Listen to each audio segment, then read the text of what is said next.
Long before I was born, my parents were renting a house in a different part of our state.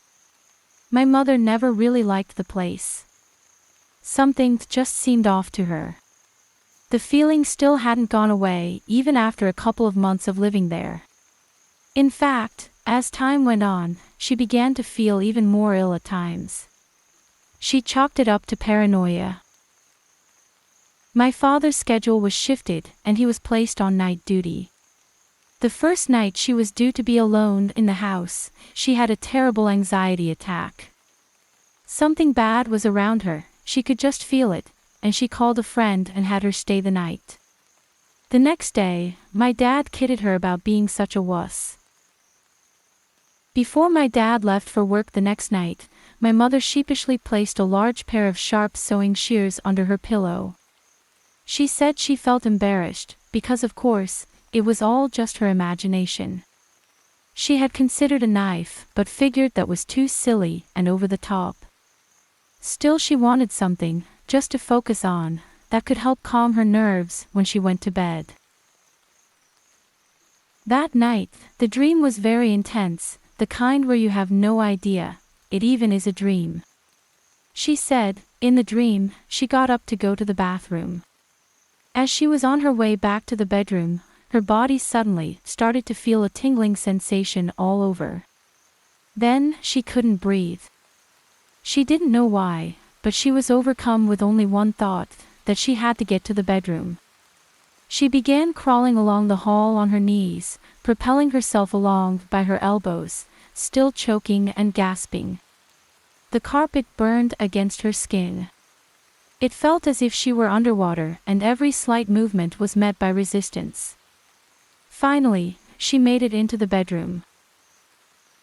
Despite her best attempts to calm herself, her heart was beating so hard, it had physically started to hurt her as well. Suddenly, something had her neck tightened to the point where she heard a cracking sound. She thought she was going to die, and this gave her dream a surge of adrenaline. She thrust her arm up onto the bed and grabbed under the pillow, and that's when she woke up.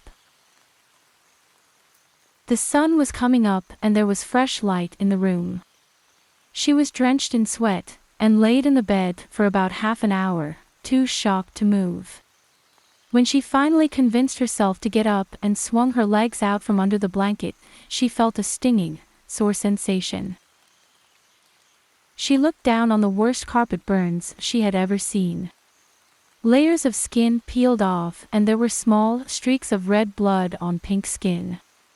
It was only after she had slowly made her way around the bed and towards the door that she found out what had happened to the sewing shears. They were stuck 3 inches deep into the cheaply made wall. My mom packed her bags and had moved in with her sister before my dad even got home. She refused to go back in the house no matter how much my dad complained about the cost of getting out of their lease. Finally, my dad gave up and called the landlord, ready for a fight. He was surprised when the landlord relented and gave him a get-out that barely cost my parents anything. "I guess you finally found out," the landlord said.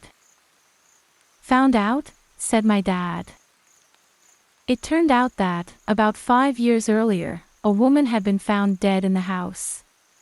The coroner ruled it a homicide, saying that she had been strangled. The woman's boyfriend, who claimed he wasn't anywhere nearby, was arrested and convicted. "I know the boyfriend didn't do it," my mom finished up. "And that is why I tell your dad, I saved his life, because I did.